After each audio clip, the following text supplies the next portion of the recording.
Bom, vamos lá então. 18 horas em ponto. William, tudo ok, né? Daremos início. Vamos entrar no processo de abertura. Prezados professores, estudantes e demais participantes, uma boa noite a todos e a todas. Sejam muito bem-vindos, né, para mais uma discussão das conferências do NDR. Hoje comemoramos a conferência número 80, né? Quem sabe consigamos alcançar a meta das 100 desse ano, né? Para a etapa de hoje, contamos com a presença do doutorando William Silvano de Camargo. Ele faz parte do programa de pós-graduação em Desenvolvimento Regional e Agronegócio, com o tema da apresentação de hoje, Tempo Livre do Trabalho Remunerado e Trabalho Voluntário. O capital social sobre os trabalhadores voluntários das pastorais católicas da microrregião de Cascavel. Falar um pouco sobre o William, né, a composição do seu currículo. William Silvano de Camargo é graduado em Serviço Social, especialista em Trabalho do Assistente Social e Fundamentos do Serviço Social pela Faculdade Técnica, mestre em Serviço Social pela Universidade do Paraná e doutorando do Programa em Desenvolvimento Regional do Negócio. Desde já, agradecemos a disponibilidade nessa noite, William. Obrigada pela participação. Antes de passar a palavra a você, de nada. Antes de passar a palavra ao conferencista, lembramos ao público, então, que as conferências podem ser vistas e revistas na página do NDR no Facebook e no canal do YouTube. Por favor, assistam, divulguem e comentem sempre, ajudando-nos a enriquecer este debate. Os links para acesso são disponibilizados ali no chat, né? Podem verificar ali que já está disponível. Pedimos aos ouvintes, então, que neste momento mantenham seus microfones desligados, enquanto não estiverem interagindo ativamente. Quem tiver pergunta, contribuições, pode fazer via chat, né? Tanto aqui pela plataforma quanto pelo Facebook. A gente vai repassando e interagindo com o William durante a apresentação. William, passo a palavra a você. Muito obrigado. Desejar boa noite a todos os professores aqui presentes, aos ouvintes, quem está assistindo também, boa noite a todos. Então, como foi bem elencado, né, o tema do projeto, que é um projeto de pesquisa que está se transcorrendo para elaborar a tese de doutorado, Tempo Livre do Trabalho Remunerado e Trabalho Voluntário, Capital Social sobre os Trabalhadores Voluntários das Pastorais Católicas na microrregião de Cascavel. Então, antes de falar do tema, a questão do objeto, falar o que instigou a trabalhar esse tema, né? E como foi elencado a minha formação de serviço social, e na dissertação que eu trabalhei, eu falei sobre o tempo de trabalho nas indústrias da região da sudoeste de Cascavel, e constatei que grande parte desses trabalhadores, eles tinham um vínculo voluntário, né? E esse vínculo voluntário deles interferia muito na reprodução social do trabalho, no tempo livre deles e no tempo de trabalho.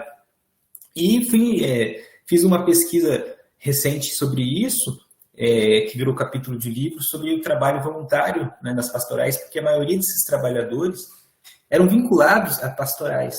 Né? Depois na apresentação, vou decorrer mais isso, que o maior número de trabalhador voluntário na microrregião é vinculado às pastorais, então por isso a escolha das pastorais, né, deixando já de antemão que não é um estudo religioso para analisar a religião, mas sim para analisar o trabalho voluntário. A escolha da pastoral, ela surgiu por razão que é onde se tem maior vínculo de trabalhadores voluntários que estão nas pastorais.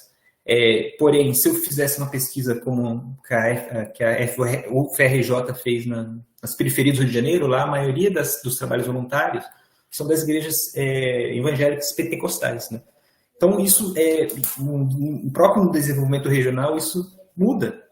E isso me instigou a investigar mais, principalmente essa particularidade aqui na microrregião de Cascavel, a qual eu vou denotando depois. Então, o tema é Tempo Livre e Capital Social, que vou explicar o que é esse conceito de tempo livre, que é algo que eu fui pesquisar. Se tem muita publicação sobre tempo livre e capital social, eu acabei descobrindo que não tem nenhuma publicação sobre esses dois temas juntos, né? Tempo livre e capital social.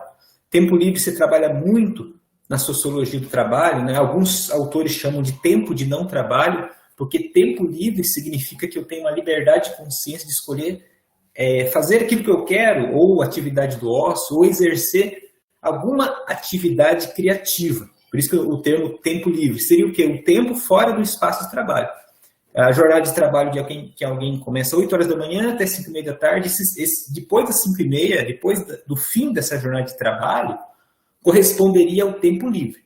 Alguns autores chamam de tempo de não trabalho, mas eu optei pelo tempo livre. Tem muitas publicações sobre tempo livre, mas sempre condicionando essa questão de sociologia do trabalho, reprodução do trabalho, mas em uma publicação voltada ainda ao desenvolvimento regional e com essa correlação com o capital social. Então, essa questão inaudita, inédita, né, pelo que eu pesquisei, me instigou ainda mais. Além de ter essa percepção pela conclusão da dissertação de mestrado, as pesquisas pelos artigos, esse inauditismo me instigou a procurar mais sobre esse tema, né, investigar mais também sobre a questão da microrregião, a analisar também publicações do PGDRA sobre capital social na microrregião de Cascavel, né, principalmente que eu trabalho o artigo do professor Lucir, com o professor Lucir Alves, junto com o professor Moacir Piffer, né, que trabalha sobre capital social. Eles trouxeram questões culturais da microrregião, religião, né, que eu vi que eram vinculadas também a essa questão do tempo livre e capital social. E objeto de pesquisa, né, tempo livre e capital social nas pastorais da microrregião de Cascavel, Paraná. E por que também essa delimitação de escolher a microrregião? Dos trabalhadores que eu fazia essa pré-análise, muitos não moravam em Cascavel, moravam nas cidades circunvizinhas, isto é, as cidades da microrregião. E esse vínculo com a pastoral que eles tinham, né, eles tinham um envolvimento muito comunitário, um movimento de comunidade, um movimento coletivo muito grande, que depois eu vou explanar melhor sobre isso, a questão familiar, a questão do grupo a qual eles pertencem, e eu via que ficou uma lacuna nessas pesquisas que eu queria me aprofundar mais, e por mais esse inauditivo. E percebi que é uma gama muito grande, depois analisando, de pastorais na microrregião, que todas estão vinculadas a Cascavel, né? Pelo fato que em Cascavel é onde está a arquidiocese, então a arquidiocese que distribui essas pastorais aos municípios. Então, são pastorais vinculadas a Cascavel, mas elas distribuem a microrregião. Então, eu vi a pretensão de fazer essa análise, né? Que na minha dissertação foi por meio de entrevistas, né? Eu fiz uma pesquisa de abordagem qualitativa com análise de discurso, estudo de caso, e eu pretendo aprofundar mais essa questão, que depois eu vou trazer também falando sobre a questão de trabalhar métodos quantitativos. E o problema, né, que eu até trouxe anterior, que me instigou, aqui eu delimitei melhor, né? Eu vou ler, depois eu vou explicando. Considerando que o tempo livre de trabalho permeia o cotidiano de muitos cidadãos, e que muitos desses realizam esse tempo livre com a execução de trabalho voluntário em pastorais católicas, na microrregião de Cascavel, Paraná, qual seria a razão de muitos desses sujeitos se alocarem em trabalho nesses pastorais em seus tempos livres?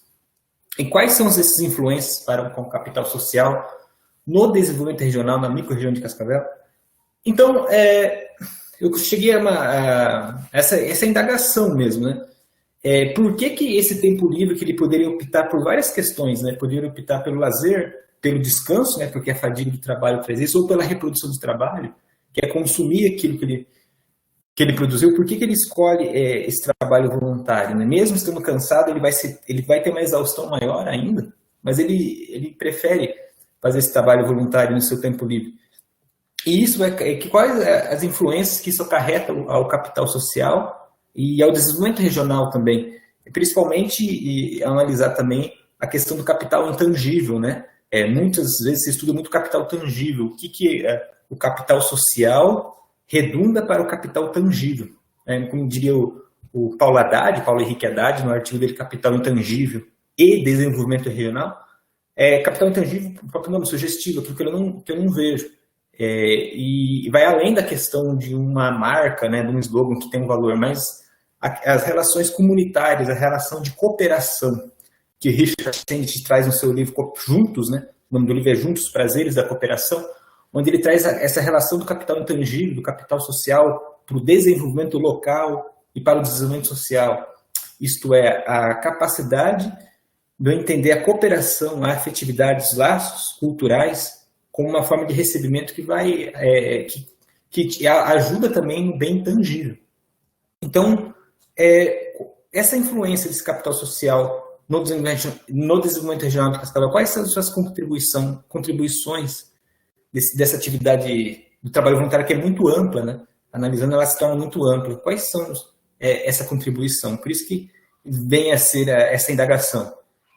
A justificativa que eu explando mais, essa questão, não vou ler para não ficar muito massivo, mas que eu quis colocar.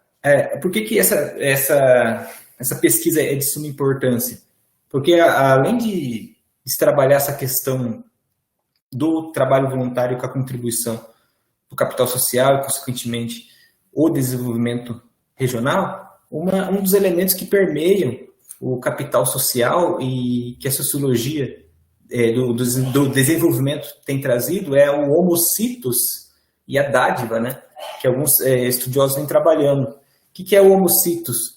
Seria as relações culturais daquela região, daquela micro-região, as condições de crenças dadas ou costumes dados ali que permeiam a questão do que estimulam essa questão do voluntariado, a capacidade da dádiva, né? Esse termo dádiva significa retribuir, cooperar, trabalhar o amparo. Então, essas particularidades da micro-região, né, que é até utilizei material com o professor Ricardo Ripper, quando a relação da imigração, né, do povo germânico, italiano e polonês, que traz a religião, traz valores europeus, valores de cooperação muito forte, né, como o Robert Putman traz no livro Democracia no Norte da Itália. Como que isso que influencia essa relação do trabalho voluntário com o capital social aqui na micro-região? Então, essa justificativa vem a trazer isso. Então, aqui vou até ler essa questão para ficar até mais compreensível, né? A relevância desse problema de pesquisa se dá por razão de o capital social estar envolvido por diversas características na sociedade. Uma dessas características é um capital intangível, que permeia as dádivas do trabalho voluntário. Trabalho esse que é muito presente em práticas religiosas, que gera uma contribuição social de uma sociedade com reflexões mais humanistas e empáticas. Nesse sentido, as políticas públicas poderiam ser formuladas e executadas sob uma égide do capital social, como um vetor de qualificação e eficiência do trabalho dos servidores públicos, isto é, que a relação dos trabalhadores do serviço público não fosse apenas uma relação contratual ou financeira, mas também uma justaposição de valores éticos e humanistas, para que assim toda a sociedade pudesse se envolver no capital social, que o Estado aprimora e não mais apenas as entidades da sociedade civil. Além disso, a importância dessa pesquisa desvela a conotação cultural e histórica humana em prover um amparo aos demais sujeitos que se encontram a seu lado.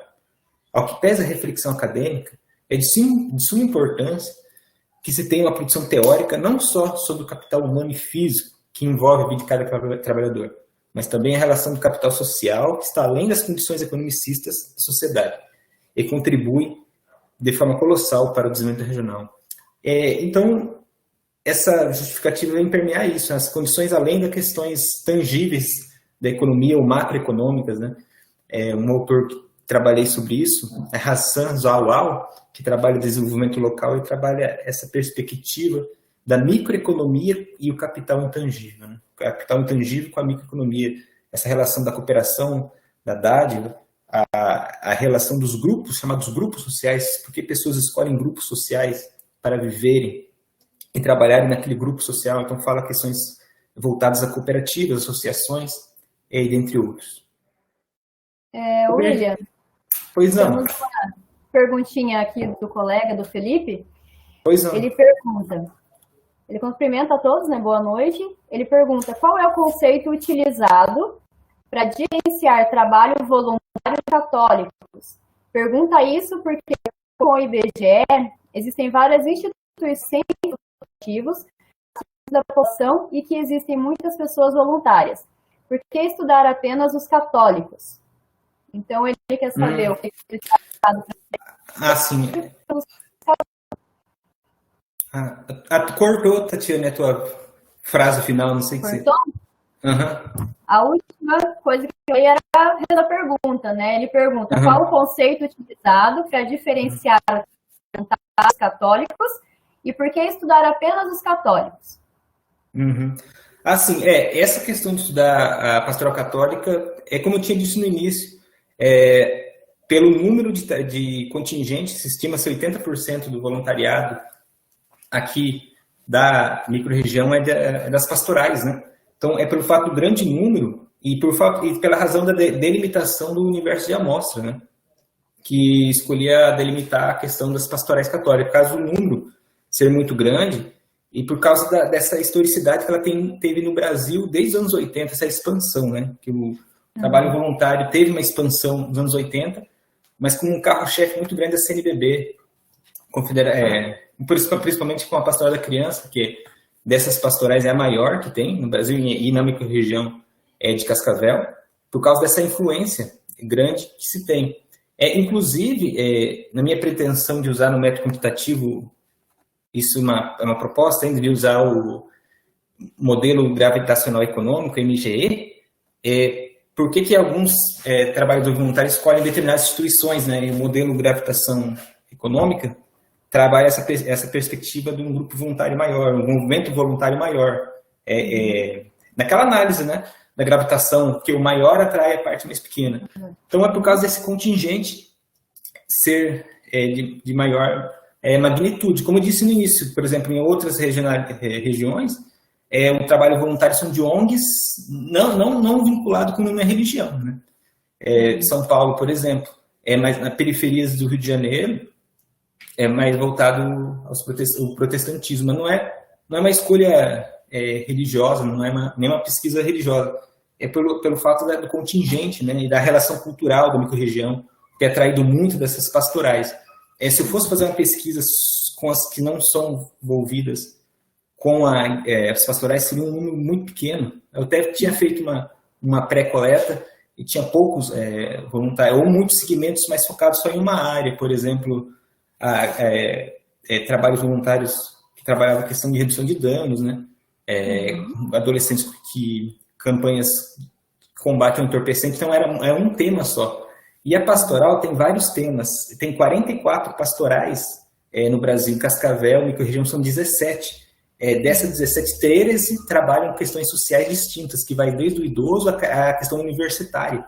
Então ela tem uma expansão, um leque maior, que as outras ONGs elas não são mais segmentadas em uma só, por exemplo, trabalha a questão de drogadição, então no universo ficaria muito restrito. Então foi mais para expandir mesmo. Não sei se eu respondi ele, agradeço a pergunta dele também. Felipe, obrigado, Felipe, pela pergunta.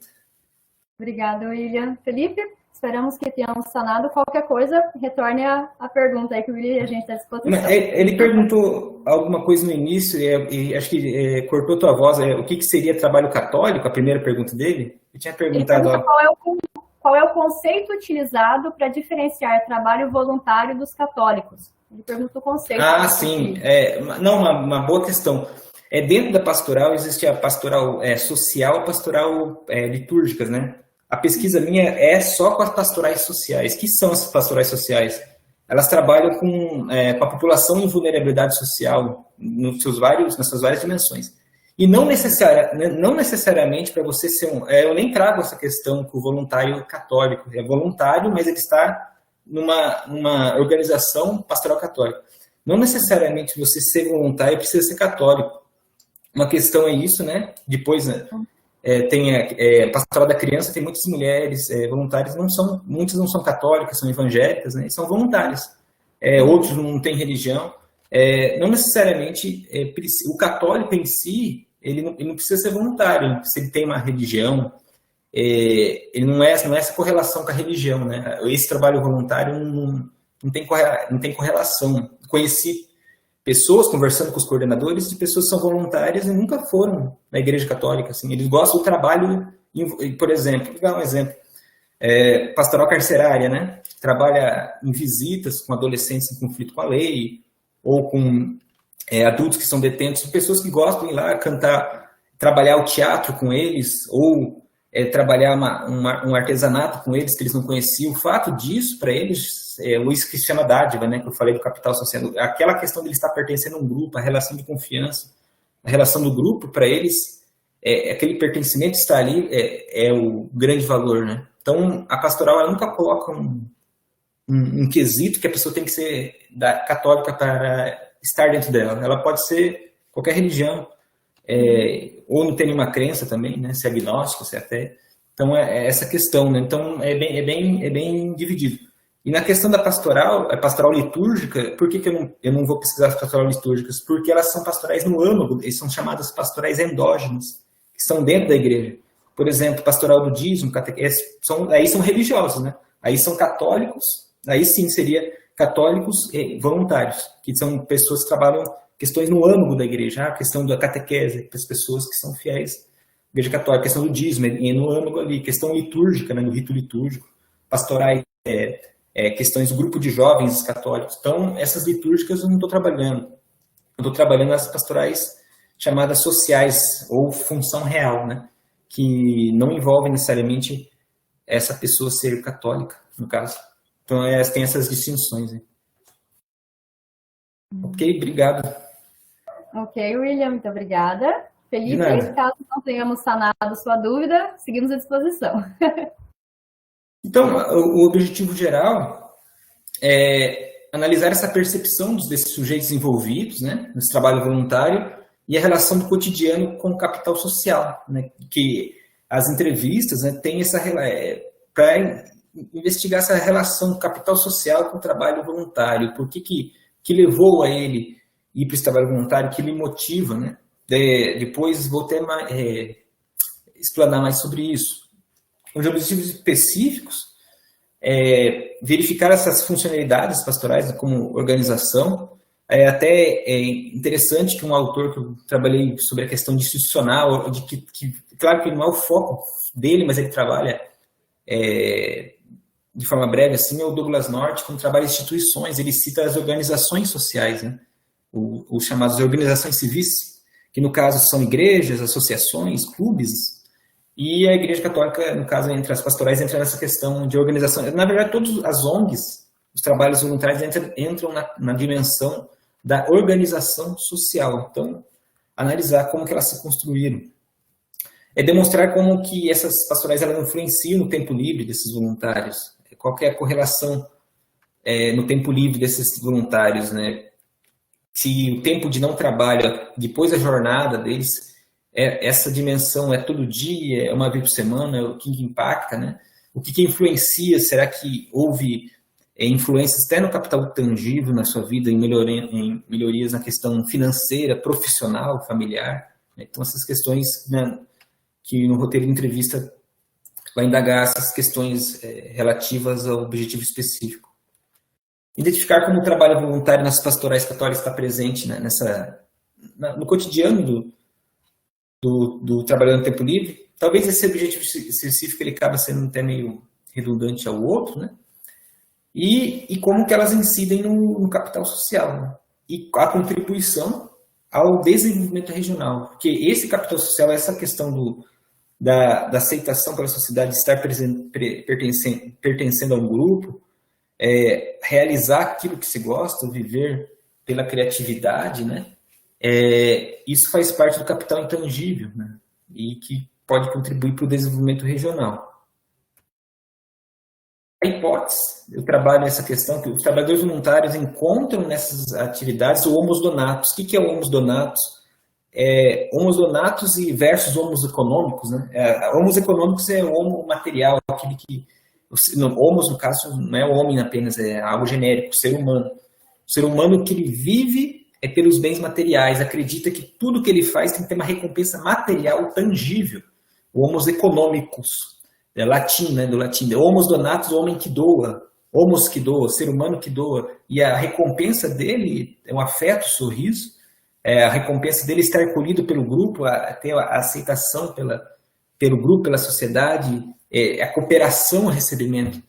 Os trabalhadores voluntários encontram nessas atividades homus donatus, que se incluem no capital social e que incidem em uma maior cooperação comunitária e regional, beneficiando assim o desenvolvimento regional. Então, do homus donatus, outros autores como Pierre Bourdieu, que é um sociólogo, trabalha sobre o homo situs, homos que situa pela cultura, pela questão das crenças, que o Paulo Haddad trabalha no Capital Intangível também, que o Pedro Demo, no seu livro Dialética da Felicidade, o professor da UNB, ele fala sobre essa questão, faz uma pesquisa sobre esse homus donatus no Nordeste norte e nordeste de Brasília, e trabalha a realidade da desigualdade social entre os mais ricos e os mais pobres, entre os moradores de rua, entre aqueles religiosos, e descobre que aqueles que tinham pouco poder aquisitivo eram mais, por isso que Dialética da Felicidade eram mais felizes que os que tinham um grande poder aquisitivo, porque aqueles que tinham pouco poder aquisitivo viviam com a palavra comunidade, eles viviam num comunitarismo, eles se dialogavam, eles sentiam a presença do outro, eles tinham uma relação de grupo social muito presente, o homo donato, ao ponto que os outros se apartavam muito, tinham muito poder tangível, William, mas nenhum contato. Pois não. Tenho duas perguntas aqui. A primeira, em sua percepção, essa interação entre demandantes e ofertantes geram incrementos aos envolvidos no sentido de ampliação do desenvolvimento do tecido social? Sim, a tessitura social, exatamente, boa pergunta. O tecido social é até uma questão interessante, né? O Richard Sennett, né, um sociólogo americano, ele é sociólogo, historiador e economista também. Ele fala dessa questão do tecido social, ou outros autores também, mais contemporâneos, né? Agora, como o Zygmunt Bauman, com o trabalho Modernidade Líquida, tecido, porque eles demonstram como se fosse uma teia, né? Eu posso romper o tecido. Essa relação do demandante para o ofertante, os dois ganham, né? É jogo de soma zero, quando os dois podem ganhar. Num jogo convencional, um ganha e um perde. E num jogo de tessitura social, os dois ganham, né? Isso também tem é muito trabalhado nas mediações de conflito, gestão de conflito, né? Quando um percebe que precisa do outro, a existência minha depende do outro. É interessante essa questão de tessitura social que muitos estudiosos agora estão trabalhando, principalmente o Boaventura Sousa Santos, né, sociólogo português, quando ele trabalha muito a fundamentação do termo Ubuntu, que é uma tribo em Gabão, que Ubuntu significa eu sou porque nós somos. Eu só existo porque você existe. E se você existe é porque eu existo. Eu sou pássaro de uma asa só, que para voar preciso abraçar quem está do meu lado. É uma dimensão que o Boaventura Sousa Santos, outros autores falam que talvez as outras sociedades ocidentais não entendem bem, né?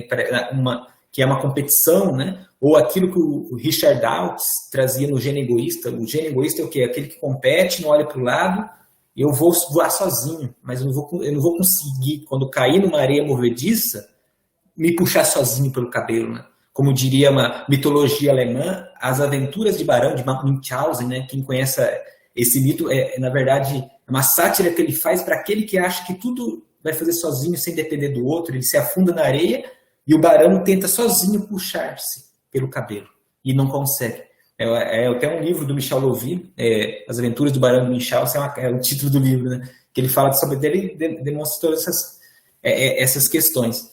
Então aumenta assim essa tessitura social, né? Os dois ganham, ganham. Eu vou até dar um relato, isso foi uma entrevista que eu fiz, né? O cidadão ele trabalhava das 6 da manhã às 6 da noite, e ele tinha um trabalho voluntário que era com os adictos, né?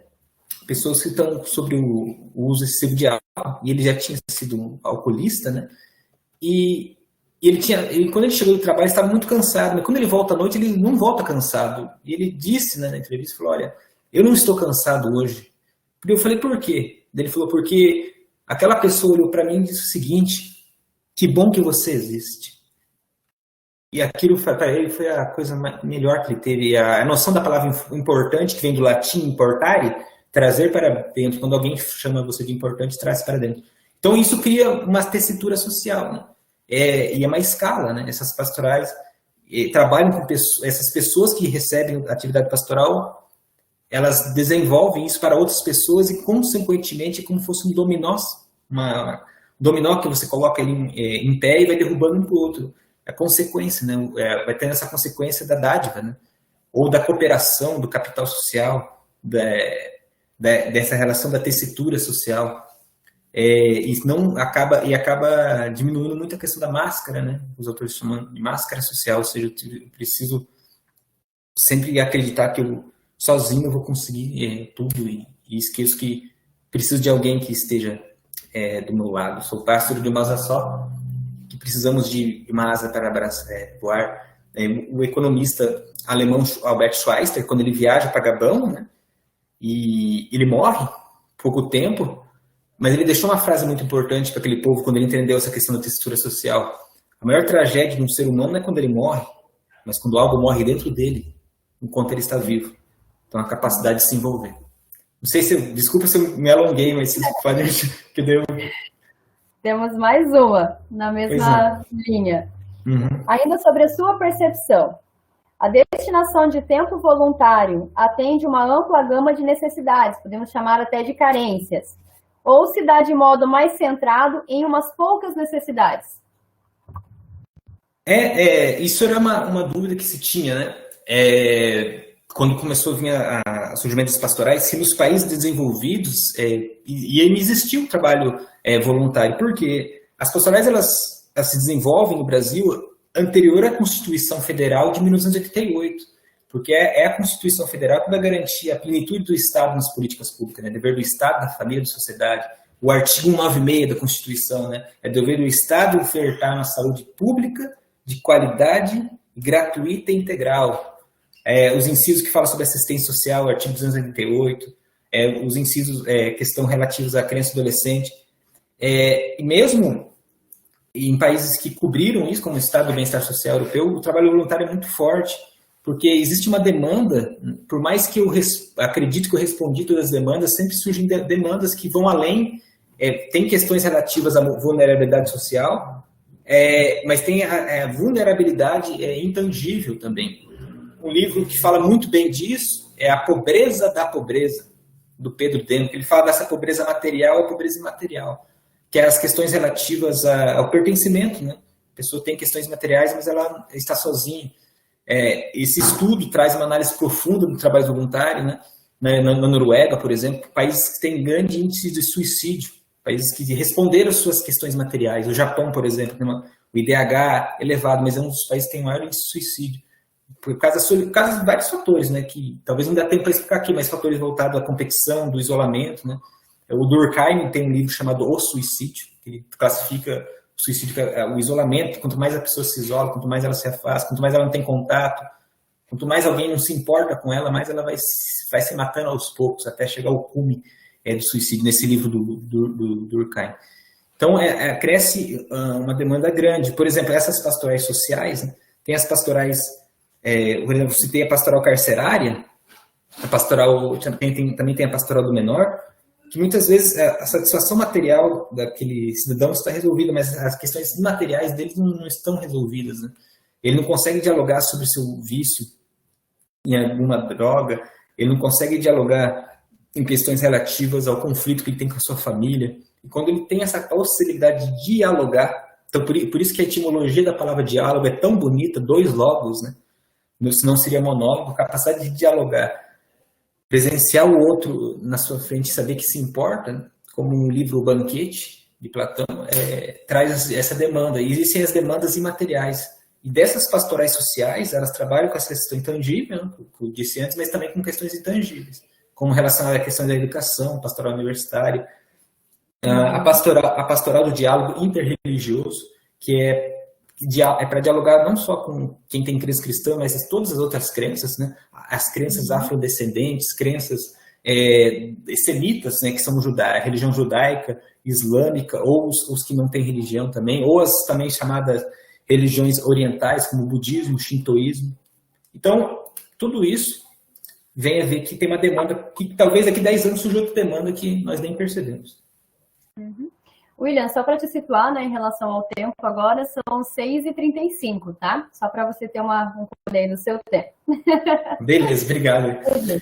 Então, aqui é o fluxograma da hipótese, né? Uma pequena, como eu falei, do tempo livre, o tempo no trabalho, denota o homo zonatus, o homem que doa, que vai relacionar ele com o trabalho voluntário, que ele vai contribuir para esse capital social. E tudo isso vai ter consequência ao desenvolvimento regional. As impressões que eu tive com pesquisa prévia, mas eu quero desenvolver isso mais na tese, cidadãos que falavam assim, depois que eu comecei a fazer parte do trabalho voluntário, eu consigo trabalhar mais, eu sou mais produtivo. eu consegui passar num concurso, eu consegui estudar, porque ele precisava saber que ele era importante para a sociedade. A partir desse momento, ele conseguiu estudar mais, conseguiu trabalhar mais, conseguiu ter uma relação mais amistosa no seu trabalho. Consequentemente, ele conseguiu ser promovido, o salário dele aumentou. Então, houve um desenvolvimento humano para ele, e isso é mais caro, né? Todos que estão ao lado daquela pessoa vão conversando e vai tendo um desenvolvimento. Então, isso parece invisível, né, esse desenvolvimento, porque ele acaba sendo intangível. Então, culmina, né, do tempo livre, pomos donatos, voluntariado, capital social, e pode culminar o desenvolvimento regional. É que eu falei das publicações, como tinha dito antes, né?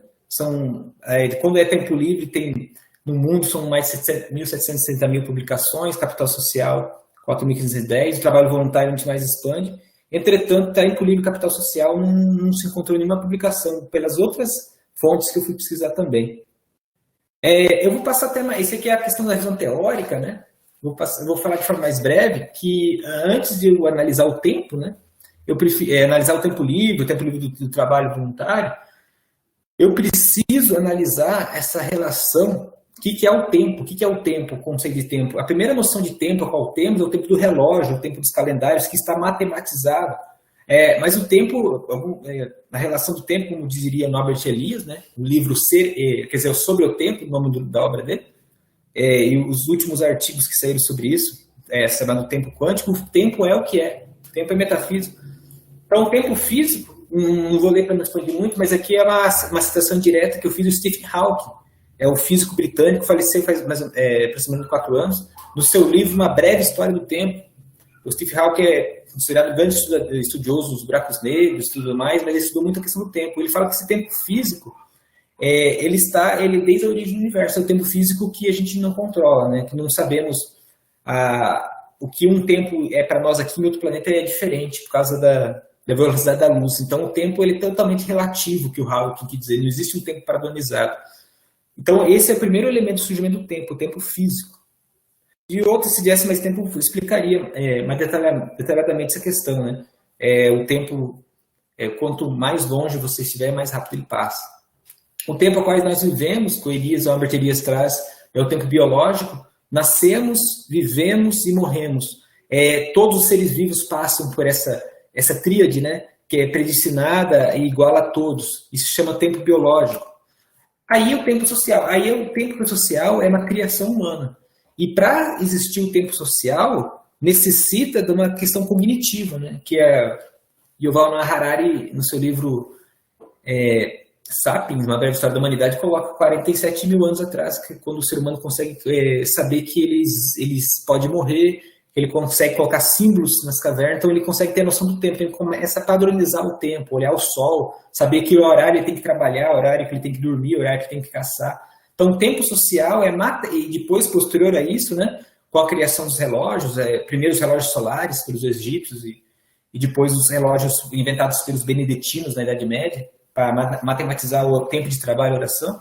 Essa matematização dos calendários, gregorianos, julianos, cada civilização tem um calendário, para padronizar as relações sociais, todas elas econômicas, familiares, religiosas, políticas, tudo tem um rito, né? A religião tem um rito, a política tem, a família, tudo tem que ter um horário para você cumprir. Então eu preciso padronizar esse tempo, senão eu não vou ter uma noção de que o tempo existe. Padronizando o tempo, tem a noção de que ele existe. O tempo em trabalho, a padronização esteve sobre as relações econômicas, sobre o que me perdi aqui. A padronização do tempo sobre as relações econômicas sempre esteve atrelada ao tempo de trabalho. Aperfeiçoamento dos relógios, em substituição dos relógios solares, visava intensificar os prazos de produção e entregas de mercadoria. Então, com o desenvolvimento dos sistemas econômicos, ainda mais no capitalismo, né, o tempo ele parece que vai ter o discurso que ele se encurtou, mas não, é que ele acaba sendo padronizado para ter um prazo de entrega da produção e a circulação das mercadorias. Então, o tempo continua o mesmo. As relações que muitas vezes se discute, como traz principalmente o Amartya Sen, quando ele traz no seu livro Desenvolvimento como Liberdade, ele fala sobre aquela questão do tempo rural, que demora a passar o tempo, e o tempo urbano, que é muito rápido. Entretanto, o tempo é o mesmo para todos, 24 horas, só que a relação sociais são diferentes, o tempo social é diferente, por isso que ele se torna, a percepção para aquela pessoa é diferente. Aqui, deixa eu só ver que horário que é aqui, né? Passar um pouco rápido isso aqui, porque senão não vai ter tempo para eu chegar ao final. E daí trabalha essa questão dos tempos em cada sistema, né? Na Grécia Antiga, como que se perpassou, na economia capitalista, o tempo no capitalismo ele transcorre de uma forma bem mais rápida e tudo acaba sendo determinado por ele. Aqui quem cria o tempo livre, esse conceito de tempo livre é o Adorno, Theodor Adorno, no seu livro Símbolos e Sinais, por isso que está a citação do Adorno aqui em 1995, quando foi feita a tradução, que ele trabalha essa questão do tempo livre e um tempo de liberdade. Avançando um pouco mais, desenvolvimento regional e tempo livre, né, nessa questão do capítulo 3. E essa relação do Homo Situs, que eu tinha falado antes, eu tinha até introduzido antes para vocês, aqui eu vou explicando melhor, né? O Homo Situs, onde se situa a tua relação cultural, quais instituições naquele espaço, né? Na geografia do espaço, naquele espaço, quais instituições moldam a sociedade, quais as culturas, quais as ideologias, quais as crenças, quais os costumes moldam aquela região. Então, eu trago essa dimensão do Homo Situs e a relação do trabalho voluntário aqui. E o Maurício Maus, aqui até eu fiz uma citação direta, ele tem um livro chamado Ensaio sobre a Dádiva, que ele vai chegar à conclusão que o primeiro vestígio de existência humana é um fêmur quebrado, né? E todo mundo achou que seria um machado, uma arma, né? Ou um vaso, um artefato. Mas ele falava que para aquela pessoa que teve o fêmur quebrado, ela sobreviveu mais 11 anos. Eles descobriram que alguém ficou 11 anos cuidando dela, e não era da família dela. Então ele traz essa relação do ser humano, da cooperação, e não o gênero egoísta, né? Então o trabalho voluntário remete à necessidade do Estado ocupar as atividades, ou seja, o trabalho voluntário ocupa um espaço do Estado, mas também, como está aqui, a capacidade humana de realizar a dádiva como forma de associação e cooperação. Então a necessidade do ser humano se desenvolver não é só uma questão de ausência, é como se pensou, tem também, né, essa questão da ausência do Estado, mas há também a motivação do ser humano de se envolver. Aí o autor que trabalha muito esse aspecto do desenvolvimento regional e também o desenvolvimento local é o Hassan Zawal, nesse livro dele, Desenvolvimento Local e Regional, o Homo Situs. Que o Homo Situs também é diverso, como o Homo Zonatus, diferente do Homo Economicus, né? Que tem a relação da sua cultura, de sua existência, seus costumes, que nos artigos, quando trabalham no capital social da micro-região, aqui de Cascavel, fala muito dessa relação cultural, da imigração, quais são as religiões que vieram para cá, as formas que se moldaram cada economia de cada município, as relações de afeto, de cultura, né? ou de estratificação também, e quem trabalha isso antes do Robert Putnam, no livro dele Capital Social Norte da Itália, que ele faz isso, Coleman, né? Coleman, que criou o termo capital social, já trazia essa dimensão das particularidades que cada região pode ter. E ali essa relação do capital intangível além da forma monetária. Eu tinha até comentado antes, ele vai além do recebimento monetário. Tem outros recebimentos que são intangíveis, como eu falei, do afeto, da aceitação, da autoestima, que vão redundar no capital tangível, com relações da promoção de emprego, de pretender estudar mais, ou seja, ele tem autoestima, uma autoestima maior. Então, o capital intangível que o Pedro Demo traz, né, nessa relação, como eu disse ele no livro dele, Pobreza da Pobreza, mas também outros autores também vão comentando sobre essa questão, como o Daniel Goleman, que vai fazer essa relação, o Nico Goodman também, que é um economista que trabalha capital intangível, fala dessa relação do afeto, primeiro, que vai do capital intangível, ele contribui para o capital tangível. Então, tanto o capital tangível contribui para o intangível, como o capital intangível contribui para o tangível. Então, não são díspares, né? Eles não são diversos, um contribui para o outro.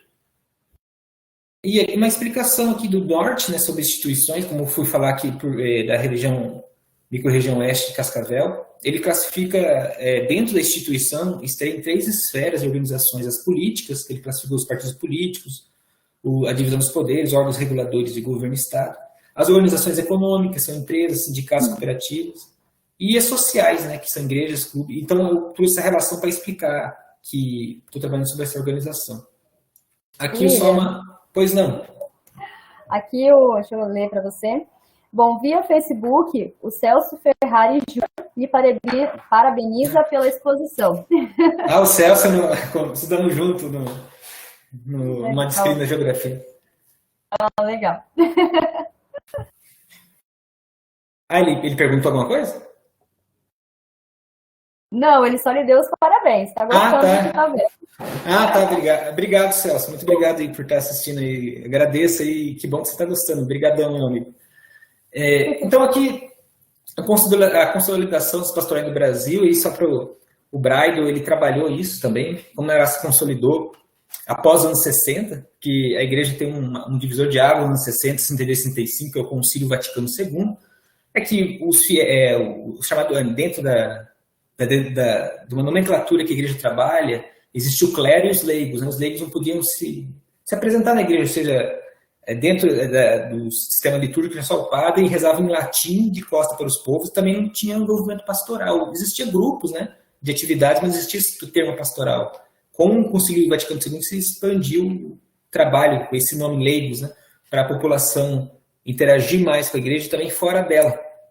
E na ditadura, final da ditadura militar em 85, ela se expande mais no Brasil, porque o Brasil vai ter vários dilemas sociais nesse período, não tem a Constituição Federal, como está citando ali, então vai se trabalhando bem essa construção. Uma delas, né, que nasce em 83, é a Pastoral da Criança, que é a maior, né, que tem no mundo inteiro também, que é a Zilda Arnes, que via a crescente questão da mortalidade infantil. E a Pastoral da Criança não tinha um vínculo apenas de reduzir a mortalidade infantil, mas também trabalhar essa questão do afeto com a família, com a criança, com os voluntários.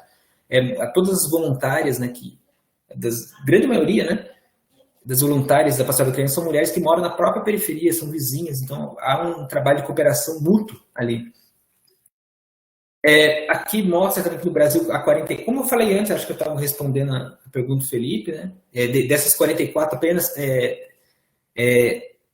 33 são questão social, né? As outras 11, então, são questões litúrgicas, são pastorais litúrgicas. Em Cascavel tem 17, né? E 13. E essas 17 elas se expandem, elas são muito... tem bairros, tem 6, 8 pastorais. Então, existem bairros em Cascavel e em municípios que o trabalho voluntário é 100% pastoral, então não tem outras. Por isso também, até respondendo a pergunta do Felipe, existem municípios locais que é majoritário a presença das pastorais assim. E aqui também, só para, não vai dar para expandir muito, mas aqui é uma questão falando da cronologia, né? Anos 80 em Cascavel, anos 90, que vai tendo essa expansão. Aqui um dado da população da microrregião, a 456 mil pessoas, né? Então seria que as pastorais atendem trabalho. O professor Ripper, ele tem um livro do Willy Brandt, que fala um pouco, ele traz essa questão da migração italiana e polonesa, que são populações católicas, né? Os germânicos são mais luteranos, quando eles vieram para a região saem de Santa Catarina e Rio Grande e migram para cá. E como eles já tinham um trabalho de grupos sociais, né? Muito forte, antes existiam as pastorais. E aqui relação com o professor Piffer, Moster Piffer, o professor Luci Alves, ele traz capital social e desenvolvimento regional na microrregião de Toledo. Eles trabalham muito essa questão cultural, familiar, a questão de origem étnicas, né? Os laços familiares contribuem. Um dado também, embora que a pesquisa não é para trabalhar religião, é só um dado do IBGE, que 70% dos municípios em Cascavel são de população católica também. Chegando já ao final, só para falar dos procedimentos metodológicos, muitos elementos que eu vou mudar, vou alterar. A abordagem de pesquisa ou teoria do pensamento sistêmico. A teoria do pensamento sistêmico parte do autor Ludwig Bertalanffy, que na verdade ele é um biólogo austríaco, e ele acredita que todas as ciências exatas e humanas, as ciências sociais, podem contribuir para a construção do pensamento ou a construção de uma pesquisa. Porque sempre houve uma divisão de ciências exatas com ciências humanas, e o Bertalanffy ele faz essa união. É por causa disso que eu trago o pensamento, por exemplo, do físico Stephen Hawking, né, conversando com o meu orientador, nosso equipe, ele falou da importância de fazer a física, o pensamento da física para trabalhar sobre essa questão, né? Senão o Augusto trabalharia com pensadores da área humana. Então, a teoria do pensamento sistêmico é trazer, sem fazer ecletismo, obviamente, mas sim fazer o pluralismo, né? de ideias que possam convergir. O procedimento técnico de uma pesquisa bibliográfica, observação do participante, estudo de caso com as entrevistas. No momento, a abordagem da pesquisa é qualitativa e exploratória e eu pretendo abordar um método quantitativo por meio do MGE, né, que é o modelo gravitacional econômico. Estou analisando qual seria o modelo para quantificar o perfil do sujeito de pesquisa e também para trabalhar essa questão, assim, por que algumas pastorais atraem uma quantidade maior de pessoas. Como eu tinha falado, aquela questão da gravitação, né? Um astro, na física clássica de Newton, né? Um astro, uma massa maior atrai a massa pequena. Então, essa questão de uma pastoral que tem maior expansão atrai um maior número de pessoas. O instrumento coleta de dados com roteiro de perguntas abertas, os dados primários, entrevistas gravadas por aparelho eletrônico, até ressaltar também o envio pelo sistema eletrônico, correio eletrônico, por causa da pandemia, né? Então ia dificultar essa questão. E dessas 13 pastorais, eu só trabalharia no universo de amostra, né? Com as pastorais temáticas sociais, porque elas envolvem pessoas de outras religiões, né? Não são católicos apenas, tem pessoas, como eu tinha dito, pessoas de outras religiões, pessoas ateias e católicos, né? E elas trabalham com essa questão da vulnerabilidade tangível e intangível. Então, havia essa importância de trabalhar. Então, não tem vínculo com a igreja católica. A pesquisa não é uma pesquisa sobre a igreja católica, pastoral católica ou católica. É uma pesquisa sobre o capital social e tempo livre e trabalho voluntário. A pastoral veio por consequência dela estar mais abrangente. E, pois não. Antes de você dar seguimento, tem uma pergunta do Pedro aqui via chat. Ele parabeniza, dizendo, legal o seu trabalho, só estava olhando sobre o seu objetivo, o qual quer analisar a percepção do sujeito, mas a percepção é analisada a partir de um histórico de vivência. Então fica a dica para a seleção da sua amostra, e não analisar qualquer pessoa, tem que ser aqueles que já apresentam algum histórico, e como que você vai selecionar isso? Exatamente. Esse universo de amostra, na verdade, o sujeito de pesquisa, né, que eu até ia linkar aqui agora, seria só com aqueles trabalhadores voluntários que eles possuem um trabalho formal, ou seja, o tempo livre do trabalho voluntário é porque ele estava num trabalho formal, remunerado, ele saiu daquele trabalho remunerado e foi para o trabalho voluntário. Então, esse seria o recorte já do sujeito de pesquisa. Aqueles que não têm um trabalho remunerado, eles só têm um trabalho voluntário, eles não seriam o sujeito de pesquisa. Então, o recorte seria esse.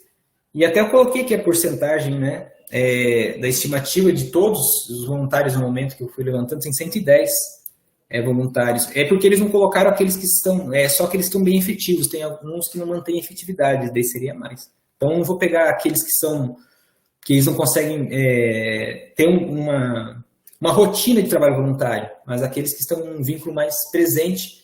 Praticamente eu elenquei os que têm um vínculo 100%, tem uma rotina, e há mais tempo também, ou há mais de 2 anos, suponhamos que seria 55%, eu coloco aqui, desse montante. Então, os critérios seriam aqueles que estão há muito tempo já, e que têm um trabalho já remunerado, e eles deixam esse trabalho ao sair do trabalho remunerado, eles deixam o lazer, o tempo de descanso ou de consumo para executar o trabalho voluntário. Então, o critério seria o tempo e os que têm um trabalho remunerado. Obrigado, Pedro, pela pergunta, muito, muito boa. Obrigada, William. Agora pode seguir aí, temos 5 minutinhos. Opa, deu certo, então. Talvez outros elementos não deu tempo, né? Outra oportunidade eu posso explorar mais, alguns slides que eu falava sobre o tempo livre. Para explanar mais, talvez ficou dúvida de alguém, porque por causa do tempo, mas a próxima vez eu retomo mais. Então, esse aqui é um roteiro que, ou seja, é breve, né? Eu ainda não fiz a qualificação, a proposta é que eu quero fazer a qualificação em dezembro, né? Mas estou analisando muitas questões, estou lendo, já tive contato com o universo de amostra, ao Comitê de Ética também da Plataforma Brasil, mas eu ainda estou analisando várias questões, então, ainda por isso que o roteiro pode até sofrer alterações. Então, esse roteiro tem as perguntas estão vinculadas ao objetivo específico. A primeira, quais foram as influências que ele conduziram a ingressar no trabalho voluntário? Ele ingressou no trabalho voluntário porque ele viu alguém que fazia trabalho voluntário e viu essa transformação, ele se sentiu atraído. Aí até vem aquela questão do modelo econométrico que eu queria abordar. Por qual razão do tempo do não trabalho você utiliza para o trabalho voluntário? Por que o tempo do não trabalho seria o tempo livre? Por que o que atrai nele tanto o trabalho voluntário? O que é esse capital social? Claro que o capital social está embutido na pergunta, mas não aparece. Ela está subentendido. Né? O 3. Houve transformações profissionais, familiares ou financeiras após sua entrada no trabalho voluntário? Quais vicissitudes, transformações ocorreram? 4. Você considera que se tornou mais cooperativo com as atividades voluntárias, mas conseguiu ter uma cooperação maior com a comunidade, com o locus ao qual ele vive? 5. Quais mudanças sociais de seu torno você observa com o trabalho voluntário? Há, na verdade, isso do Homo Situs, que a teoria do Homo Situs diz que é uma cascata de dominó, né? Cascata de dominó não. Avalanche dominó, acho que o autor fala isso, que a dádiva vai desencadeando. Será que é constatado isso empiricamente? 6. Pela razão do trabalho voluntário não ser remunerado, qual é o seu recebimento que lhe traz satisfação? E por que isso é tão especial a você? O trabalho voluntário não é remunerado, mas ele recebe outra questão que é intangível, né? Como eu falei no início, o sorriso, o afeto, a noção dele se ver importante para os outros e reconhecido, e que ele possa explanar mais sobre isso. A 7, por que a necessidade de trazer amparo às pessoas em vulnerabilidade social e emotiva? Por que tem essa motivação de causar bem-estar ao outro? Deixa eu passar aqui. Algum grupo social, passei aqui mais. Algum grupo social que faz parte do cotidiano dele, qual a importância dessa rotina? Se ele pertence a um grupo social, seria grupos voluntários, se ele tem uma frequência com esse grupo, ele criou amizades. Além do trabalho voluntário, ele criou vínculos de amizades também, quer dizer, ele criou outras relações sociais. 9. No que se revela ao tempo livre, você considera que o tempo voluntário lhe permite maior liberdade para realizar o que pretende de forma criativa? Se no trabalho voluntário ele faz algo obrigado, se tornou algo repetitivo, ele consegue ser criativo, fazer o que ele gosta, né? E daí entraria a questão também do capital social. A última, a fadiga do tempo de trabalho remunerado lhe atrapalha para as tarefas do trabalho voluntário? Se não lhe atrapalha, o que lhe traz ânimo para as execuções? Depois de um trabalho árduo, depois ele vai para o trabalho voluntário, ele sente-se, como eu até dei o exemplo, né, desse trabalho voluntário que ele sumiu o cansaço dele após alguém reconhecer a importância dele. Será que existe isso? Será que essa dimensão mais micro existe? Será que ou a fadiga atrapalha, ou acaba sendo algo repetitivo, acaba entrando na rotina dele, né? Eu trouxe aqui também as pastorais, né? Quais seriam essas pastorais sociais, carcerária? Todas elas têm um vínculo social, né? A pastoral da criança, que eu relatei recentemente, ecumênico religioso para esse diálogo, a educação, principalmente a educação infantil, trabalho com as famílias que têm dificuldade financeira, também dificuldades familiares de trabalhar a questão educacional, pastoral familiar, a da juventude. Estou falando de forma mais rápida para dar o tempo. A pastoral do migrante, essa aqui deixa eu frisar, a pastoral do migrante faz um trabalho importante para a migração principalmente de haitianos, né? Aqui na microrregião, eles têm um trabalho com os imigrantes muito forte, de preservar a cultura deles e a religião. É interessante que todas as pastorais aqui, as pessoas que entram para o trabalho voluntário ou as pessoas que o trabalhador voluntário vai até elas, no momento pede para ela se tornar católica. Por exemplo, a pastoral do migrante, eles continuam mantendo a crença que eles estavam antes. O sentido é para que eles tenham acesso aos direitos civis, né? Aqui no Brasil, né? Encaminhamento ao mercado de trabalho, a confecção de documentos, muitas vezes ele tem que ir no CRAS, né? Para fazer esse encaminhamento, não consegue, então o trabalhador voluntário muitas vezes tem um tradutor de francês ou crioli, que é os dois idiomas dele. Então eu frisei aqui o pastoral migrante, porque eu acho é uma que eu estou estudando agora, eu estou achando trabalho, e dos haitianos que eu fui conversando, que frequentam há muito tempo, alguns são católicos, outros não, outros têm a religião deles, alguns são protestantes, outros são da religião voodoo haitiana, que é uma religião própria deles. E as demais aqui também, pastoral de sobriedade, saúde, trabalhar a questão de saúde mental e física, né? E dentre outros aqui. Não sei se deu tempo. Se deu certinho? Deu certinho, então? Muito obrigado. E eu sempre termino a apresentação com uma poesia, vou fazer bem rapidinho. Nesse instante me vem uma alegria, já vou improvisando a minha poesia. Vou deixando para vocês meu muito obrigado. Fico feliz de fazer parte do PGDRA e do doutorado. Eu tenho que dizer, olhando aqui perto na BR-277, que bom estar na apresentação do NDR. E eu termino essa prosa com grande sensatez. Muito obrigado pela contribuição de cada um de vocês. Obrigado. Olha isso! Que legal, William. Obrigada pelo seu trabalho, né, pela sua apresentação. Obrigado. Né, parabenização da Elizabeth, professor Jandir, professor Galante, né, Laudelina também, dando os parabéns pelo trabalho, né, dizendo que é um trabalho interessante de ampla abrangência, né, então... eu consigo ver. Consegue ver agora? Não, eu perguntar se eu consigo ver o chat aqui. Ah, tá. Acho que depois você consegue ver. Bom, tá. Gente, chegamos então às 19 horas em ponto. Agradeço então a colaboração de todos vocês, né, do conferencista especialmente, e dos demais participantes, né, com palavras, né, perguntas, enfim. Convidamos a todos então para acompanharem as próximas etapas das conferências do NDR, no mesmo horário, sempre nas segundas-feiras. A próxima, né, discussão ocorrerá no dia 26 de julho. Então, aguardamos a todos aqui, né? E se amplia essas discussões. Uma boa noite a todos também. Parabéns, William, pela apresentação. Obrigado pelas contribuições. Até mais a todos. Boa noite. Até. Boa noite.